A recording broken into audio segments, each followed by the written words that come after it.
What up, guys, and welcome to the coffee shop. I'm going to try and do a little 5-minute video for you to describe why I'm going after this bullish trade right now in the crypto market, as well as a couple of Forex channels that I deal with. So a lot of people are looking at this bull run like it's been exhausted, but I'm going to tell you that it's my impression through my analysis, not necessarily yours, but my analysis telling me that we are pending in consolidation right now for another bullish run to the upside. Now, let's just talk about real quick why I say this. Even though you can see your RSI here on a 1-hour time frame, you have a low RSI and then you have a higher RSI. Your price is low and then high. That means you have a nice move coming to the upside, even though this consolidation has taken place. No big deal.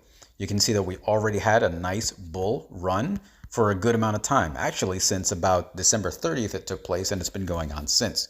So here's the uptrend, comes up to a nice parabolic move, then it comes down a consolidation, and again you can see that we ended up entering into another bullish run to the upside, and we are here again, right, in a consolidation period, right?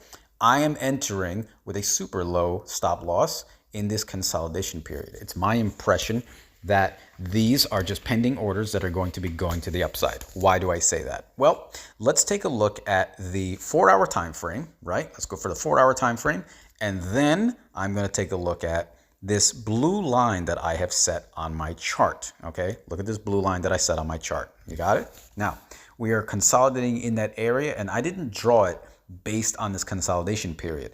I drew it on 2 other periods that took place in the market.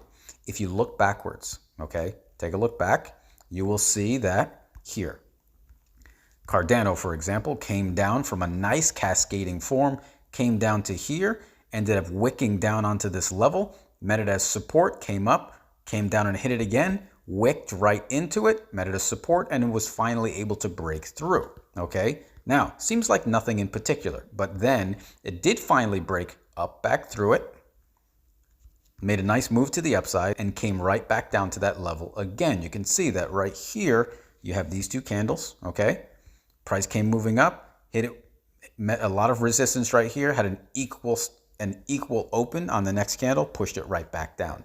So there was a lot of play taking place right at this level. So the reason I described this as a move to the upside now is this. Take your bull bear power void, put it on your chart, and it should be on your chart all the time. I don't know why it's not, but maybe you can answer me why it's not. Take a look at your bull bear power void. In this area where price came down and smashed into it, you had what? You had bullish trades. Yes, you had bearish trades right here. Then you had more bearish trades right here. Bull bear power void is saying that volume is to the downside. And it stayed to the downside, even though it came back down to that level of price. However, where we are now is this. Here we are in consolidation, and look at the volume of trades. They are to the upside. They are to the upside. And your trend is still turning up. It's still moving up.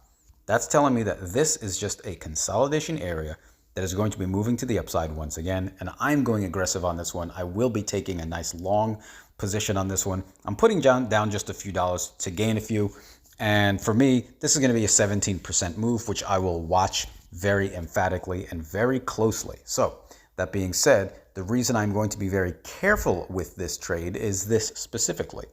Look at price right here.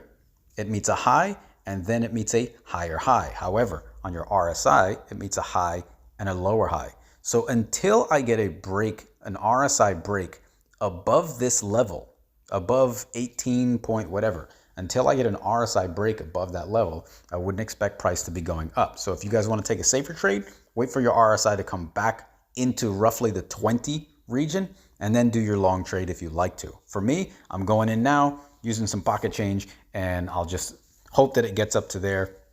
Not that hope is always my thing. Peace out, peeps.